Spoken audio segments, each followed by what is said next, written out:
The massive space station called New Geneva floated silently in the void between stars. Its crystal walls sparkled with artificial light, and ships from a dozen different worlds docked at its many ports. Inside the main chamber, representatives from 12 alien species sat around a circular table that had witnessed countless diplomatic meetings over the past 1,000 years. Jake Morrison adjusted his simple black suit and looked across the table at beings that still made his skin crawl. Even after 5 years as Earth's ambassador, the Vorthak looked like walking crystals, their bodies catching and reflecting light in strange patterns. The Klaxons resembled giant insects with too many eyes and clicking mandibles. The ethereals were the worst, shapeless clouds of glowing, gas that spoke in voices that sounded like whispers from the grave.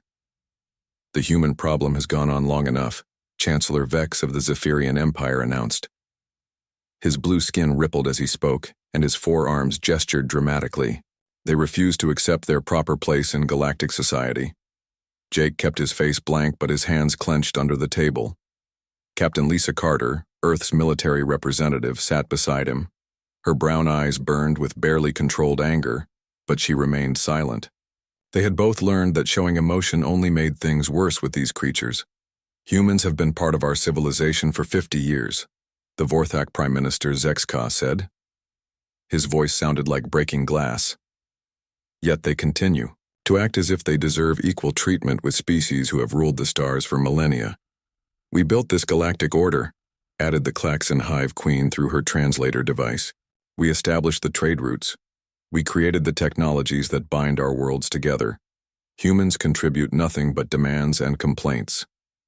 Jake had heard this speech before. Every few months, the Galactic Council called emergency meetings to discuss the human problem. The aliens could not understand why Earth's people refused to accept second-class citizenship. They offered humans limited trading rights, restricted travel permits, and junior positions in galactic government. In their minds, this was generous treatment for such a young species. Your people violate our immigration laws, the ethereal, collective speaker hissed. They settle on worlds without permission. They trade with species we have forbidden contact with.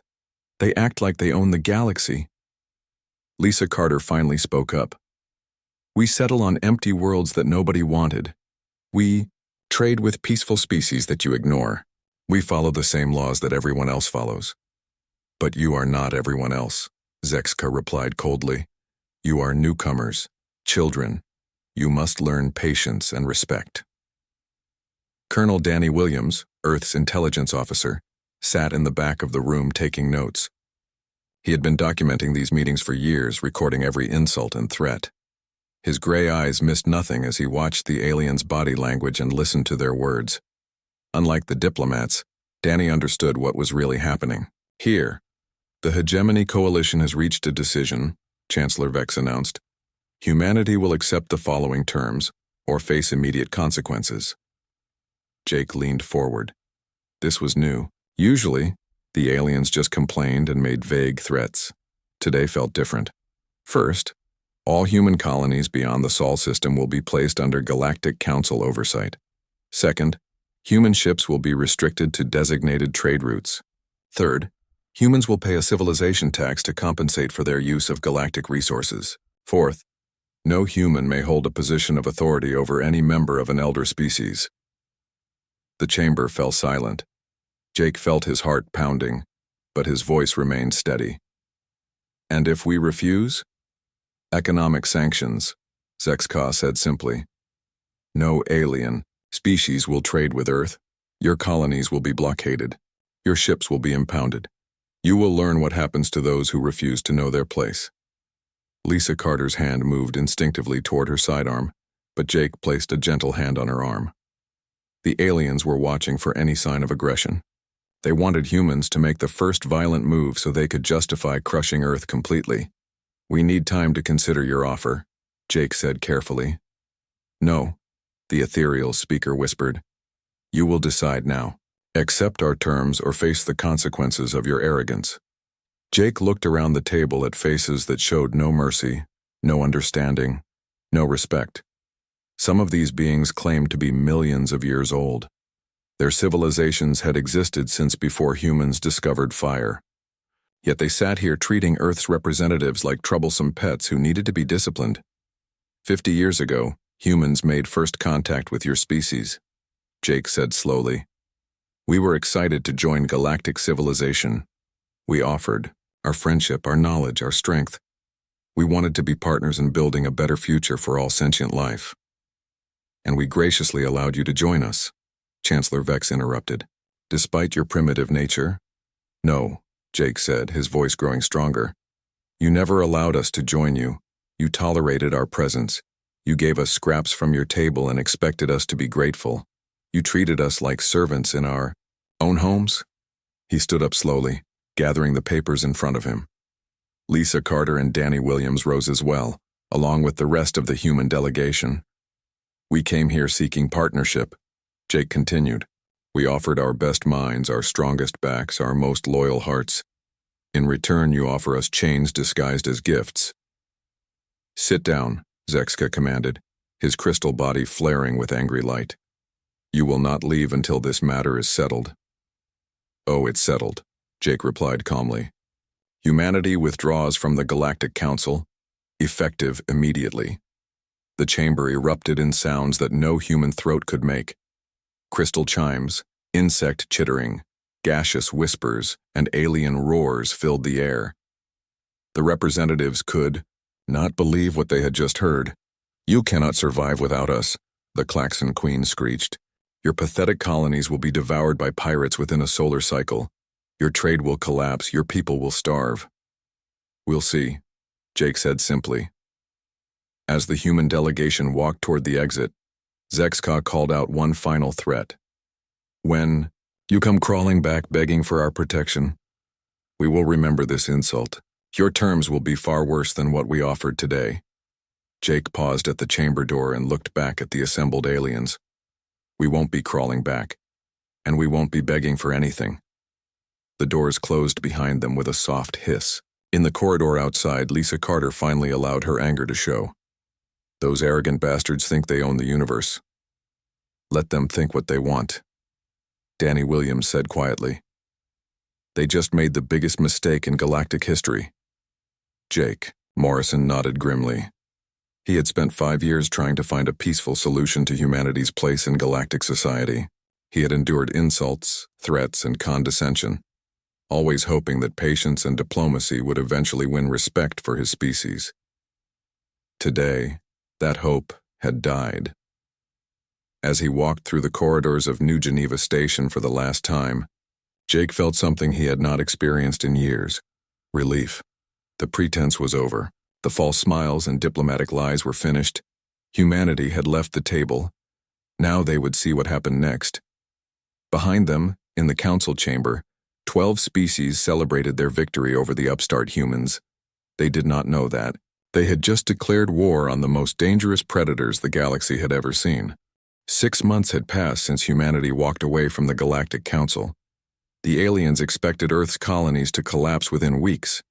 Instead, something else was happening across human space. Something that made the alien leadership very uncomfortable. Dr. Amy Patterson stood in her laboratory aboard Darwin Station, staring at samples of alien tissue under her microscope. For years, she had studied alien biology as part of medical cooperation programs. The Galactic Council had praised her work, calling it a fine example of human contribution to galactic science. They never realized she was mapping every weakness their species possessed. The Vorthak nervous system relies on crystalline resonance, she explained to her assistant, Dr. Carol Bennett. Disrupt the frequency, and their entire body structure becomes unstable. The Klaxons share a collective consciousness through bioelectrical signals. Block those signals and individual Klaxons lose their connection to the hive mind. Carol looked nervous. Amy, this research could be used to hurt them. It could, Amy agreed calmly. But so could everything else we've learned about alien physiology. The question is whether we use this knowledge to help them or to defend ourselves. On the bridge of the USS Independence, Admiral Ron Hayes watched construction crews putting the finishing touches on humanity's newest warship. Unlike the massive decorative vessels favored by alien races, human ships were built for one purpose only: To fight and win. Sir, the alien fleets are still using the same formations they've used for centuries, reported Commander Kevin Murphy, the ship's tactical officer. They rely on overwhelming firepower and superior numbers. They've never had to adapt their strategies. Ron nodded grimly. Human military doctrine had evolved through thousands of years of warfare on Earth. They understood concepts that peaceful alien civilizations had forgotten. Speed, surprise, and violence of action could overcome any numerical advantage. How many ships do we have ready for combat? Ron asked. 250, sir. More coming online every week. The shipyards are working around the clock. The aliens had no idea how quickly humans could build when they needed to. Earth's industrial capacity had been held back by Galactic Council regulations for decades. Now, with those restrictions gone, human factories were producing ships and weapons at a rate that would have shocked their former partners. Captain Steve Brooks led a small patrol near the outer rim when his communications officer picked up a distress signal. A civilian transport was under attack by Klaxon raiders. This was exactly the kind of piracy the aliens had predicted would destroy human colonies. Sir, should we respond? Asked Lieutenant Nancy Price, his weapons officer. Set course for the transport, Steve ordered. Maximum speed. The raiders expected easy prey. Civilian transports were lightly armed and poorly defended. When Steve's 3 ships arrived, the Klaxons prepared for a standard boarding action. They had done this hundreds of times before. They had never fought humans before. Steve's ships moved like nothing the Klaxons had ever seen. Instead of forming a battle line and exchanging fire at long range, they split up and attacked from 3 different directions at once. Their weapons were smaller than Klaxon guns, but they fired faster and hit harder. Target their engines first, Steve commanded. Then their weapons. Leave their life support intact. Within 10 minutes, the raider ships were drifting helplessly in space. Steve opened a communication channel to the Klaxon commander. This is Captain Brooks of the Earth Defense Force, he said calmly. You attacked a civilian vessel in human-protected space. Surrender now, or we will destroy you. The Klaxon commander chittered angrily through his translator. Humans have no authority here. This space belongs to the Galactic Council. Not anymore, Steve replied. He cut the communication and turned to his weapons officer. Fire. The first raider ship exploded in a brief flash of light. The second followed moments later. The third tried to surrender, but Steve ignored their pleas. When the engagement was over, nothing remained of the Klaxon raiders but expanding clouds of debris. The message spread quickly through alien space. Humans were no longer following the old rules of engagement. They took no prisoners from pirates and showed no mercy to those who threatened their civilians. General Kate Murphy received the ethereal delegation in Luna City's diplomatic quarters. The gaseous beings had traveled all the way from their home system to offer humanity a new deal. They floated in specially designed containment suits, their voices whispering through speakers. The Galactic Council has reconsidered its position, the lead ethereal announced. We are prepared to offer humanity improved status within our civilization. Kate sat behind her desk, her face showing no emotion. What kind of improved status? Full membership in the Outer Council. Trading rights in 3 additional sectors. The right to establish colonies on 12 approved worlds. It is a generous offer for such a young species. But still not equal status, Kate observed. Equality must be earned over time. Your species has existed for mere millennia. We have guided galactic civilization for eons. Surely you understand the need for proper hierarchy. Kate leaned back in her chair. I understand that you're scared. The ethereals recoiled as if struck. We fear nothing from humans. We are offering you a chance to avoid the consequences of your rash decision to leave the council. What consequences? Kate asked. Economic isolation, military pressure, the gradual strangulation of your primitive civilization. Kate smiled for the first time since the meeting began. You tried economic isolation. Our colonies are stronger than ever. You threatened military pressure. Our ships are patrolling space that used to be yours. As for strangulation, she stood up slowly. It seems like you're the ones having trouble breathing. The ethereals left without another word. Within hours, their ships were accelerating, away from the Sol system at maximum speed. Colonel Danny Williams analyzed intelligence reports from across the galaxy. The picture they painted was clear. Alien civilization was built on assumptions that no longer applied. They believed in their own superiority so completely that they could not adapt to changing circumstances. The Vorthak are increasing patrols along their trade routes, he reported to the Earth Defense Council. But they're using the same patterns they've followed for centuries. The Klaxons are massing fleets near their core worlds, but they're not taking any offensive action. The ethereals are trying to form alliances with minor species, but most of them are refusing to get involved. Jake Morrison, now serving as Earth's War Council chairman, studied the reports carefully. They're reacting instead of acting. They're letting us set the pace of events. It gets better, Danny continued. Our spies report that the Galactic Council is split on how to respond to the human withdrawal. Half want to negotiate, half want to use force. They're spending more time arguing with each other than planning against us. Commander Pete Young prepared his squadron for their first major operation. Unlike the defensive patrols that had characterized human activities so far, this would be an offensive strike. The target was a Vorthak crystal mine on Kepler 442b, one of their most valuable resource extraction sites. Remember, we're not trying to hold territory, Pete told his pilots. We hit fast, we hit hard, and we get out. Make them understand that nowhere is safe from human reach. Captain Maria Santos received similar orders for her fleet. They would blockade the main trade hub serving the Klaxon homeworld. Not an attack, just a demonstration of human capability.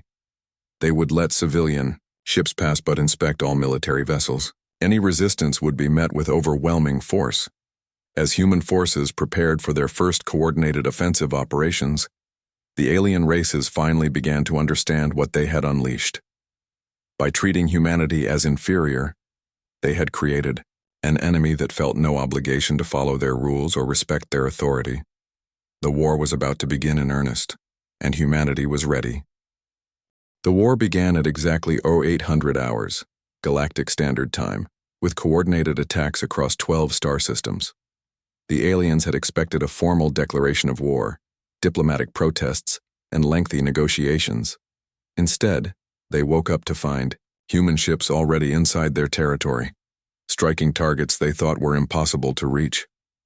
Commander Pete Young led the assault on the Vorthak crystal mines of Kepler 442b.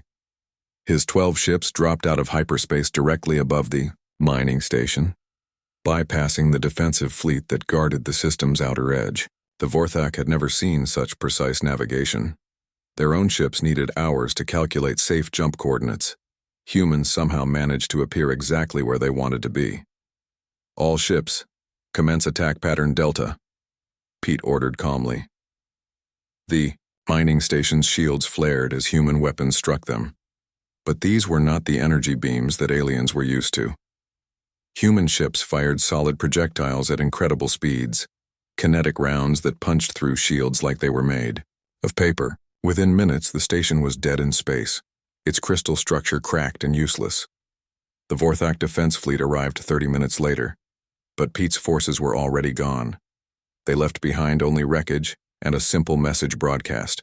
On all frequencies, this is what happens when you threaten human colonies. Captain Maria Santos faced a more difficult challenge. Her fleet blockaded the main trade hub serving the Klaxon homeworld, but the aliens had sent a massive force to break through. 200 Klaxon ships against her 40 human vessels. The numbers should have meant certain defeat. All ships implement formation, Charlie, Maria commanded. Remember your training. The Klaxon fleet advanced in their traditional formation, a solid wall of ships moving forward together. It was an impressive sight, but Maria had studied recordings of alien battles for months. They always did the same thing. They relied on overwhelming firepower and superior numbers to win. Maria's ships scattered in all directions, moving too fast for the Klaxon guns to track. They had studied human naval warfare from Earth's oceans, where speed and maneuverability could overcome larger forces. The Klaxons tried to reform their battle line, but human ships kept appearing where they were not expected. Target their command, Ships first, Maria ordered. Cut off their coordination. Human missiles streaked through space, guided by targeting systems that could track individual klaxon vessels through the chaos of battle. The alien fleet began to break apart as their commanders fell silent one by one. Within 2 hours, the blockade was complete. 60 klaxon ships drifted powerless in space, their crews surrendering rather than face complete destruction. The remaining vessels fled back to their homeworld, carrying news of humanity's terrifying new way of fighting. Dr. Amy Patterson's Biological Warfare Division unleashed its first weapon during the 3rd week of the war. The target was a klaxon military base on Proxima 7, where thousands of soldiers were massing for an attack on human colonies. The weapon was not a bomb or a missile. It was a virus specifically designed to target klaxon neural pathways. Amy had spent years studying how the insect-like aliens shared thoughts and emotions through their collective consciousness. Now she knew how to break that connection. The virus spread through the base's air system within hours. Klaxon soldiers began to experience something they had never felt before. Individual thoughts, personal fears, loneliness. Cut off from their hive mind, they became confused and terrified. Some simply stopped moving, unable to function without constant mental contact with their fellow soldiers. It's not permanent, Amy explained to the Earth Defense Council. The effects wear off after a few days. But while it lasts, they're completely helpless. The psychological impact was devastating. Klaxon military units across the galaxy began refusing orders, afraid that they might be the next target for humanity's invisible weapons. Colonel Sam Price commanded the Ghost Squadron, humanity's most elite unit. Their mission was the most dangerous of all: capture the Nexus Gate, the most important trade route in the galaxy. The massive space station controlled traffic between the core worlds and the outer colonies. Whoever held it could strangle Galactic's commerce. The station was defended by a huge ethereal fleet. 300 ships, including some of the most powerful vessels in the galaxy. The ethereals were beings of pure energy, capable of possessing enemy crews and turning their own ships against them. They considered themselves invincible. Sam's squadron consisted of only 30 ships, but they had one advantage the aliens could not match. They were unpredictable. All ships prepare for Ghost Protocol, Sam ordered. The human ships activated their new stealth systems, technology reverse-engineered from captured alien equipment, but improved with human engineering. They became invisible to alien sensors, sliding through space like shadows. The ethereal fleet waited for a frontal assault that never came. Instead, Sam's ships slipped through a micro-wormhole that their scientists had discovered months earlier. They appeared directly inside the station's defensive perimeter, already firing. "Target the control center," Sam commanded. "Ignore everything else." The ethereals tried to possess the human crews, but they found something unexpected. Human minds were different from other species. They were chaotic, unpredictable, filled with emotions and thoughts that energy beings could not understand. Several ethereals were actually driven insane trying to control human consciousness. Within 6 hours, the Nexus Gate was under human control. The most important trade route in the galaxy now belonged to Earth. Admiral Ron Hayes faced the combined might of the Galactic Council at the Battle of Titan's Edge. This was the war's decisive moment. The aliens had gathered their most powerful ships, crystalline dreadnoughts, biovessels that could regenerate from damage, and energy beings capable of moving through space without ships. "Sir, we're outnumbered 5-1, reported Commander Kevin Murphy. "Good," Ron replied grimly. "That means we won't miss." The alien fleet advanced in perfect formation, just as they had done for thousands of years. Their weapons were more powerful than human guns. Their ships were larger and more heavily armored. By every measure, they should have won easily. But humans had learned something during their brief time in galactic civilization. The aliens were creatures of habit. They did the same things the same way every time. They were predictable. "All ships execute Plan Omega," Ron ordered. The human fleet split into dozens of small groups, each targeting specific alien weaknesses. Ships armed with resonance weapons focused on the Vorthak crystalline vessels. Vessels carrying biological weapons attacked the living ships. Specially equipped vessels used electromagnetic pulses to disrupt the energy beings. The battle lasted 18 hours. When it ended, the combined fleet of the Galactic Council was scattered wreckage drifting in space. Human casualties were minimal. Alien losses were catastrophic. Lieutenant Rachel Green, head of human propaganda operations, broadcast the footage across the galaxy. Every species could see the mighty Galactic Council fleet burning in space while human ships moved among the wreckage like hunters checking their kills.